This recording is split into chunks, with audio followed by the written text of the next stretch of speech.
تو جب کسی چیز کی ملاوٹ ہو جائے تو تاثیر بدلتی ہے، ورنہ حقیقت یہ ہے اللہ نے جو تاثیر رکھی ہے جس چیز کی، وہ تاثیر اس کے اندر موجود ہے۔ تو پتہ چلا کہ نماز پڑھنے کے باوجود بھی آج مسلمان بے حیائی کیوں کر رہا ہے، نماز پڑھنے کے باوجود بھی مسلمان کی زندگی کیوں نہیں بدل رہی، نماز پڑھنے کے باوجود مسلمان رات کو پتہ نہیں کیا کیا دیکھتا ہے، نماز پڑھنے کے باوجود مسلمان کی زندگی میں سچائی نہیں آ رہی، نماز پڑھنے کے باوجود مسلمان گالی گلوچ کیوں کر رہا ہے، نماز پڑھنے کے بعد اس کی زندگی میں تقویٰ کیوں نظر نہیں آتا، نماز پڑھنے کے بعد بھی اس کی زندگی میں امانت و دیانت کیوں نظر نہیں آتی، نماز پڑھنے کے باوجود وہ ماں باپ کا نافرمان کیوں نظر آتا ہے۔ تو میرے پیارے آقا صلی اللہ علیہ وسلم کے پیارے دیوانوں، وہ نماز کا قصور نہیں ہے، نماز تو اس کی تاثیر اپنی جگہ پر رکھتی ہے، لیکن نماز جس طریقے سے پڑھنا چاہیے اس طریقے سے نماز ادا نہیں ہو رہی، جن ارکان کی رعایت کے ساتھ نماز پڑھنی چاہیے اس کی رعایت نہیں ہو رہی ہے، جس قانون کے ساتھ نماز پڑھنی چاہیے اس قانون کے ساتھ نماز ادا نہیں ہو رہی، جس طریقے سے توجہ کے ساتھ نماز ادا کرنا چاہیے نماز ادا نہیں ہو رہی، ورنہ نماز اپنی جگہ پر اس کی تاثیر رکھتی ہے۔ اگر یہ تاثیر نہ ہوتی تو حضرت بابا فرید کی ماں کبھی اپنے بیٹے کو نماز کا پابند بنانے کے لیے بچپن سے کوشش نہ کرتی، اگر یہ تاثیر نہ ہوتی تو قرآن مقدس کا مطالعہ کیجئے، اللہ رب العزت جل جلالہ اور اس کے پیارے حبیب صلی اللہ علیہ وسلم کے ارشادات کا مطالعہ کیجئے تو آپ کو پتہ چلے گا کہ نماز کی کتنی برکتیں ہیں۔ اللہ اکبر۔ میرے پیارے آقا صلی اللہ تعالی علیہ وسلم کے پیارے دیوانوں، دو آیتوں کے ذریعے میں نماز آپ کے سامنے پیش کرتا ہوں، دو آیتوں کے ذریعے، اور پھر اپنی نماز کا جائزہ لیں کہ ہماری نماز کون سی کیٹیگری کی ہے، تو خود بخود سمجھ میں آ جائے گا کہ نماز کا اثر جو ہماری زندگی میں نظر آنا چاہیے کیوں نہیں ہے۔ پہلی چیز، قد افلح المؤمنون الذین هم فی صلاتهم خاشعون، مراد کو پہنچے مومنین، کون سے مومنین؟ الذین ہم فی صلاتہم خاشعون، جو نماز کے اندر خشوع اختیار کرتے ہیں، نماز کے اندر گڑ گڑاتے ہیں، نماز کے اندر آہوزاری کرتے ہیں، نماز جب ادا کرتے ہیں تو ایسا نہیں کہ رخ قبلے کی طرف ہے بلکہ ان کا دل خدا کی طرف مائل ہوتا ہے۔ جہاں چہرہ اللہ کی طرف ہوتا ہے وہیں دل اللہ عز و جل کی طرف ہوتا ہے، اس کی محبت کے اندر ڈوبا ہوا ہوتا ہے۔ آج آپ نماز دیکھ لیجئے مومنین کی، دعویٰ ایمان کا کرنے کے باوجود بھی آج مسلمانوں کی زندگی میں وہ نماز نظر نہیں آتی جو ایک مومن کی نماز ہونی چاہیے۔ آئیے میں تھوڑا سا اور سمجھاتا ہوا چلوں تو بات اچھی طریقے سے سمجھ میں آئے گی۔ میں نماز کے واجب کی بات نہیں کر رہا،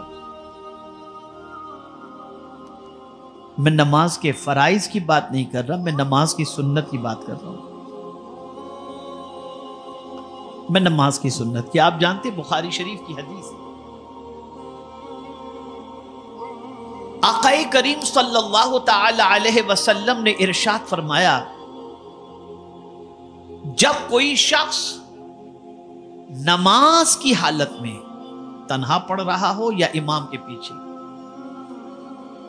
توجہ چاہوں، امام کے پیچھے پڑھ رہا ہو یا تنہا پڑھ رہا ہو، لیکن جب امام سورہ فاتحہ پڑھے اور سورہ فاتحہ کی تلاوت کے بعد، یا نماز پڑھنے والا سورہ فاتحہ کی تلاوت کرنے کے بعد جب وَلَضَّالِّينَ پر پہنچے تو وَلَضَّالِّينَ جیسے ہی امام نے پڑھی یا نماز کی حالت میں جس کسی نے پڑھی، اور اس کے بعد جب اس نے آمین کہا تو چونکہ جیسے ہی وہ ولضالین مکمل کرتا ہے تو اس پر فرشتے آمین کہتے ہیں۔ میرے آقا صلی اللہ علیہ وسلم فرماتے ہیں اگر امام کی اگر اس کی آمین جو ہے فرشتوں کی آمین کے ساتھ مل گئی تو اللہ اس کی مغفرت فرما دیتا ہے۔ امام شافعی کے نزدیک آمین زور سے کہنا ہے، احناف کے نزدیک آہستہ کہنا ہے۔ اسی کے ساتھ ساتھ ایک نماز کی اور سنت ہے، رکوع کے بعد کھڑے ہونے کے ساتھ جیسے ہی ہم کہتے ہیں سمیع اللہ لمن حمدہ، اکیلے پڑھ رہے ہوں یا امام کی اقتداء میں پڑھ رہے ہوں، تو امام جب سمیع اللہ لمن حمدہ کہے تب تو آپ کہیں گے اللہم ربنا ولک الحمد۔ لیکن اگر آپ اکیلے پڑھ رہے ہیں تو آپ کو سمیع اللہ لمن حمدہ اللہم ربنا ولک الحمد یہ دونوں پڑھنا ہے۔ اور اگر یہ پڑھنا فرشتوں کی اللہ کی تحمید کے ساتھ مل جاتی ہے تو اللہ تعالیٰ پڑھنے والے کی مغفرت فرما دیتا ہے۔ اب میں آپ سے پوچھنا چاہتا ہوں، نماز کی ان سنتوں کا خیال کس کو ہے؟ آقا کریم صلی اللہ تعالی علیہ وسلم نے ارشاد فرمایا نماز اس طرح پڑھو جیسے تم خدا کو دیکھ رہے ہو،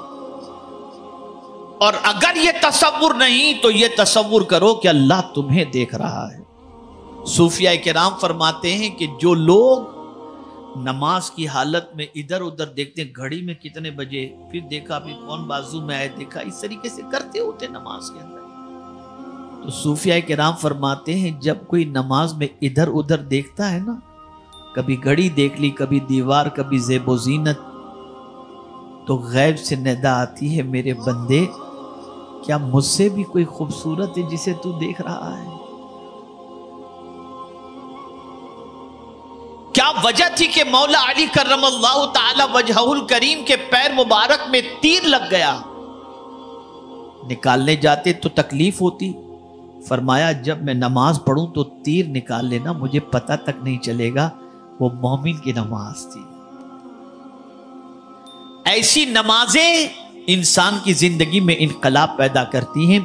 پہلی چیز تو ہم یہ سمجھیں کہ ہم نماز پڑھتے کیوں ہیں۔ کیا کسی مسلمان کے ذہن میں یہ خیال آیا کہ نماز میں اس لیے پڑھوں کہ بے حیائی سے بچ جاؤں، نماز اس لیے پڑھوں تاکہ بدکرداری سے بچ جاؤں، نماز اس لیے پڑھوں تاکہ چوری چکاٹی سے بچ جاؤں، نماز اس لیے پڑھوں تاکہ غیبت سے بچ جاؤں، نماز اس لیے ادا کروں تاکہ بے حیائی سے بچ جاؤں؟ نہیں، ہمارے سامنے مقصد ہے ہی نہیں۔ ہمارے سامنے تو معاذ اللہ ثم معاذ اللہ ایک بوجھ اور ذمہ داری ہے۔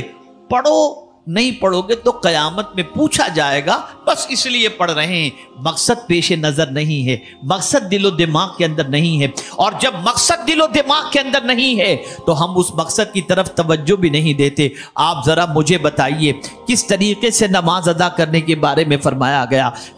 گیا جب تم نماز کے لیے کھڑے ہوا کرو تو اپنی نگاہ سجدے کی جگہ پر رکھو۔ اللہ اکبر، جس جگہ پر تم اپنا سر جھکا رہے ہو اس جگہ پر جب تم نظر رکھو گے، ادھر تمہاری نظر ہوگی کہ یہاں پر میں اپنے رب کی بارگاہ میں اپنا سر جھکا رہا ہوں، تو نگاہ تمہاری سجدگاہ کی طرف ہوگی۔ اسی طریقے سے جب تم رکوع میں جاؤ گے تمہاری نظر اپنے پیر کے انگوٹھوں کی طرف ہوگی، تمہیں اس طرف تمہاری جب نظر ہوگی۔ اے رسول اعظم صلی اللہ تعالی علیہ وسلم کے دیوانوں، یہ سجدے کی جگہ کی طرف نظر کرنے کا کیوں حکم ہے؟ وجہ یہ ہے کہ ادھر تو سجدہ کرے گا، تو اپنا سر ادھر رکھے گا تو تجھے وہ دولت نصیب ہو جائے گی، اس سے بڑی کوئی دوسری دولت نہیں۔ ادھر